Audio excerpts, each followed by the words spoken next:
agradecimiento inmenso a la organización del Congreso, un agradecimiento inmenso también al equipo del CONGOPE que está aquí apoyando a las prefecturas, a los gobiernos locales y formando parte de la organización de este Congreso. Un saludo caluroso a mis compañeras de panel, a la ministra Viana Mayno, a Tania y a Marcia Yazbek, que nos acompañan. Espero que durante mi intervención oír un golazo del Ecuador para que todos estemos muy contentos. Que ganemos. Ya hay. ¿Ya oí uno? Bueno, excelente. Bueno, es un gusto estar con ustedes el día de hoy y yo voy a hablar sobre la participación exitosa de las mujeres en la política. Y básicamente en los años 80, todos los presidentes de las repúblicas latinoamericanas conformados por 46 países tuvieron gobiernos dirigidos por hombres. En el 2014, 4 de esos países tenían en la presidencia de la república a una mujer. En este momento, ninguno. Durante estos 40 años de democracia, la participación femenina en espacios de toma de decisión ha tenido importantes avances con picos de representación como el que se diera entre el 2010 y el 2014, con presidencias en Chile, Costa Rica, Argentina y Brasil, quienes visibilizaron un proceso de cambio en la sociedad con un evidente incremento en la participación de las mujeres. El día de hoy, como les comentaba hace unos minutos, hemos regresado a la misma situación de los años 80. Ninguna mujer preside un gobierno latinoamericano. Sin embargo, hemos visto avances importantes en la cantidad de mujeres que tienen participación pública. Se han fortalecido otros espacios de participación y liderazgo político a nivel de legislativo, en gobiernos locales y en espacios de dirección política y en el mundo empresarial.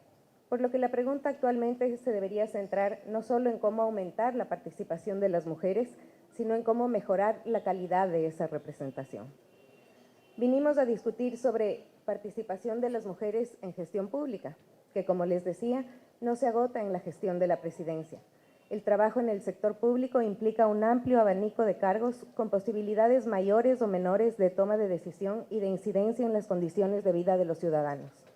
Contar con prefectas, alcaldesas, ministras, asambleístas es muy importante, en especial porque supone haber participado y ganado en lides electorales, en algunos casos, pero adicionalmente contar con la formación y experiencia necesarias para asumir esos cargos e idealmente también reconocer la trayectoria, reputación y calidad ética necesarias para ostentarlos y asumir estos cargos en la gestión pública. Al irrumpir los liderazgos femeninos en la vida política de las naciones, se modifica la manera en la que entendemos y gestionamos la política y los conflictos. Vemos que los liderazgos femeninos son individuales, diversos y enriquecedores, así como los de nuestros congéneres masculinos. Entendemos el mundo de la política de una manera distinta a nuestros compañeros, solemos tener relaciones menos jerárquicas, damos prioridad a maneras más horizontales de relacionamiento, tenemos una visión a largo plazo y manejamos nuestras relaciones y toma de decisiones con intuición, además de con racionalidad. Esto ha derivado en un enriquecimiento y sensibilización en el espectro público que beneficia a la sociedad con una mayor inclusión de ciudadanos y ciudadanas. La participación de la mujer en la gestión pública es parte de los signos de una sociedad moderna, que de a poco va superando los patrones obsoletos y limitantes de las sociedades anteriores que conculcaban los derechos individuales de educación, salud y participación femenina.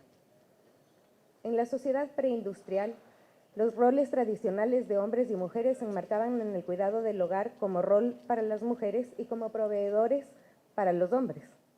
Esta visión ha dejado de tener sentido en la sociedad moderna, en especial a partir de los años 70. Brechas significativas como la del acceso a la educación y a la universidad son cada vez menores e incluso favorables a las mujeres actualmente, como el hecho de que ahora podemos encontrar que hay 6 de cada 10 estudiantes en las universidades son mujeres, a diferencia de 4 de cada 10, que era el número que se inscribían hace 40 años. Los avances en la defensa de derechos de las mujeres durante el último siglo son importantísimos. Iniciemos recordando en nuestro país la figura de Matilde Hidalgo de Prócer, porque la participación femenina en la política requiere tanto de la inclusión determinada por el derecho a elegir como de la representación determinada por el derecho a ser elegido. Y en estos dos casos, doña Matilde fue pionera, fue la primera bachiller de la República, dio la batalla para asegurar el voto femenino en el Ecuador, fue la primera mujer en ejercer ese voto y también la primera en ser electa a un cargo de representación popular. Ella fue concejal en Machala y este 21 de noviembre próximo se conmemoran los 100 años del logro de su doctorado en medicina otorgado por la Universidad de Cuenca. Otro punto de inflexión en nuestro país se da en las reformas al Código Civil de finales de los años 80. La Ley 43 supuso un avance cualitativo en el ejercicio de nuestros derechos. Por ejemplo, al facilitar la separación de bienes en la sociedad conyugal y poner como optativo el uso del apellido del marido. ¿Qué implicaciones tuvo esto para nuestra vida? Principalmente la posibilidad de tener y administrar nuestros sueldos sin tutela de nuestros maridos. Es decir, se amplió nuestra autonomía económica. Ahora para nosotros esto es lo normal, pero fue una conquista súper importante a inicios de los 80. El siguiente paso importante de avance en el sector público ecuatoriano se dio recién en este siglo. El proceso de promoción de la equidad de remuneración en el sector público se inicia en el año 2002 recién, con el impulso de la Internacional de Servicios Públicos, que es una federación sindical que promueve el fortalecimiento de los sindicatos del sector público. En aquella época, con la CONAMO y la Secretaría Nacional de Gestión de Recursos Humanos, el CENRES, impulsaron un proceso de análisis de la equidad salarial en varios sectores de la administración central, salud y gobiernos provinciales. En este estudio se encontraron diferencias significativas de remuneraciones en el sector de acuerdo con el género del funcionario. Las brechas eran impresionantes, un 21% en el sector salud, un 29% en los gobiernos seccionales y un 33% en el gobierno nacional. El incremento progresivo en el ingreso de las mujeres al mercado laboral en el sector público y privado ha aumentado y se ha diversificado. A pesar de que aún encontramos sesgos vinculados al área de cuidado como la salud y la educación, se observa también un incremento de la incorporación de mujeres vinculadas con las ciencias duras, por ejemplo, en la exitosa gestión de la ministra de Salud, Jimena Garzón, durante este periodo de vacunación, o de la ministra Diana Maino, que se encuentra con nosotros y que dirige telecomunicaciones. Desde 1998, en el Ecuador hemos tenido 8 candidatas a la presidencia de la República. Sin embargo, los resultados electorales en todos los casos estuvieron lejos de pasar a la segunda vuelta. Aunque la posibilidad de una mujer presidenta en el Ecuador, con la brevísima excepción de Rosalía Arteaga, se ve lejana todavía, ello no se debe a las condiciones de género, sino a cuestiones propias de la dinámica de la política electoral, cultural y social del Ecuador. La ausencia en el escenario público de partidos políticos sólidos y su reemplazo por cientos de movimientos anodinos que incumplen las funciones y rol que la sociedad requiere de ellos ha sido funesta para la vida pública del Ecuador y muchas veces ha debilitado esa participación femenina en un contexto de diversidad y equidad establecida en nuestra legislación. A pesar de ser necesario seguir fortaleciendo la participación de minorías, debemos recordar que las características exógenas, como son nuestro género, nuestra edad, nuestra raza o nuestras discapacidades, si es que las tenemos, no son una garantía para un buen desempeño político.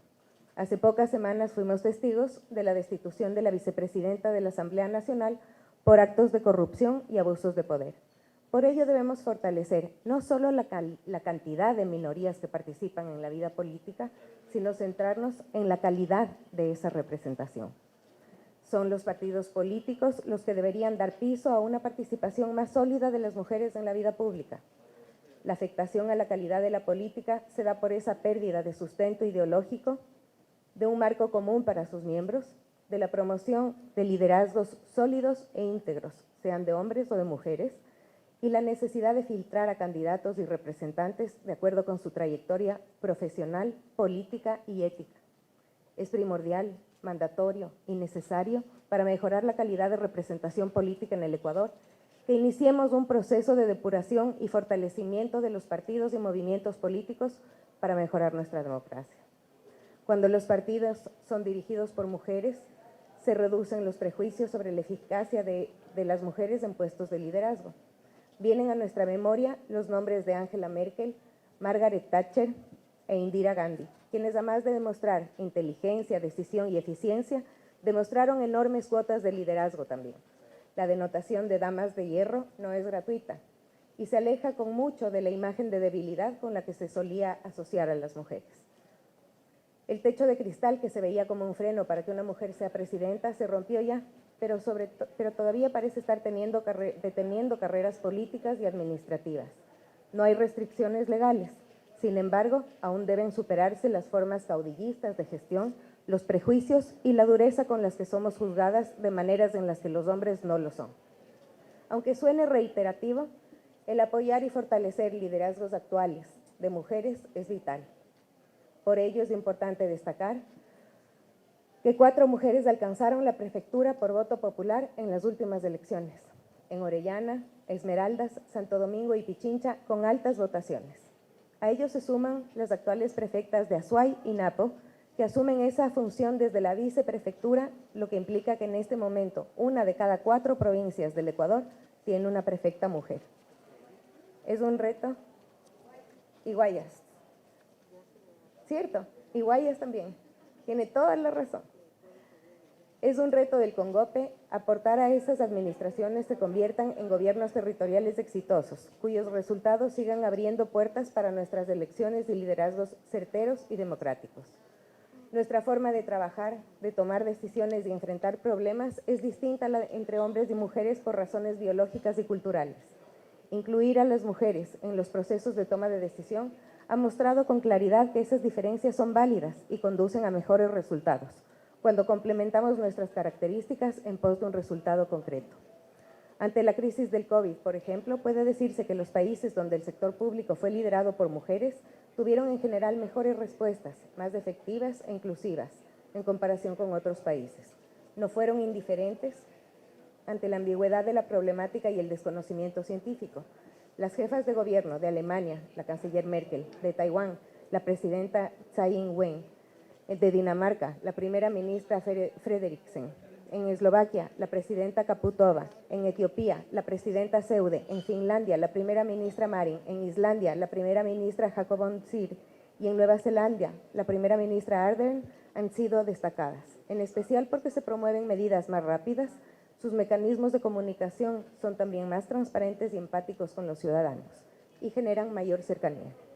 La empatía, como se ve, es parte de las características femeninas y estudios realizados por el BID, por ejemplo, señalan que en los municipios donde hay más concejalas se orientan los presupuestos hacia la solución de problemas sociales de una manera mucho más eficiente que en otros cabildos donde se suelen orientar más hacia la obra pública de infraestructura.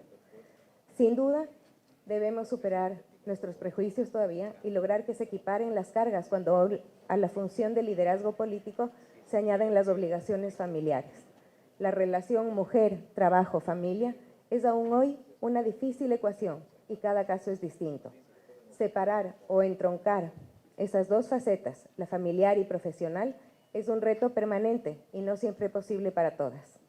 Es muy interesante en ese sentido irnos acercando hacia la vida privada de estas mujeres que han tenido una vida pública para tener una mayor cercanía con ellas y entender cómo ha sido su manejo. La posición de poder de una mujer tiene sin duda impactos culturales.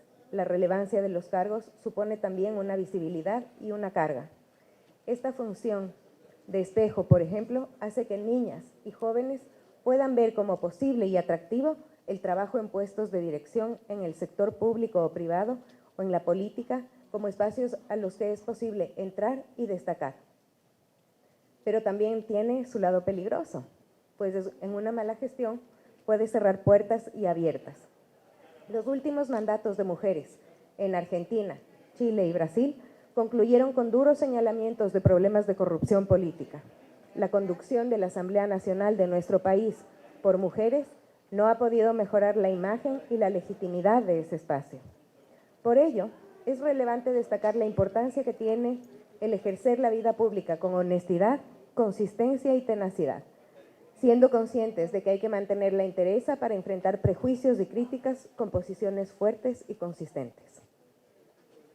Otro elemento, esta vez quizá más visible, en Chinchilla, Bachelet y Merkel, es la capacidad de conciliar, de negociar e incluso la posibilidad que tenemos de cambiar de opinión. Es famoso el cambio de postura de Merkel ante la energía nuclear, por ejemplo. La capacidad de estas mujeres para promover consensos, para articular escenarios y proyectos políticos a su alrededor con humanidad, flexibilidad y sagacidad, son muestras de las diferencias que se ven en los liderazgos femeninos. Este repaso nos plantea para el futuro retos muy concretos. Una mayor participación en el sector público y en la política de las mujeres se corresponde con la preparación, la capacidad y los principios individuales de los representantes, y el hecho de ser mujer deja de ser un factor de exclusión cuando esa capacidad se la demuestra en el día a día. En este punto de la historia, como hemos visto con los ejemplos en esta intervención, es importante recalcar que más que una participación igualitaria, se necesitan liderazgos femeninos y masculinos que suban los estándares de calidad, que tomen buenas decisiones y hagan lo que se debe hacer de manera correcta y oportuna. No hay mejor acción afirmativa que la confianza que se genera en los ciudadanos mediante una gestión de calidad por parte de sus representantes, con resultados que mejoran la calidad de vida de todos los ciudadanos. Muchísimas gracias.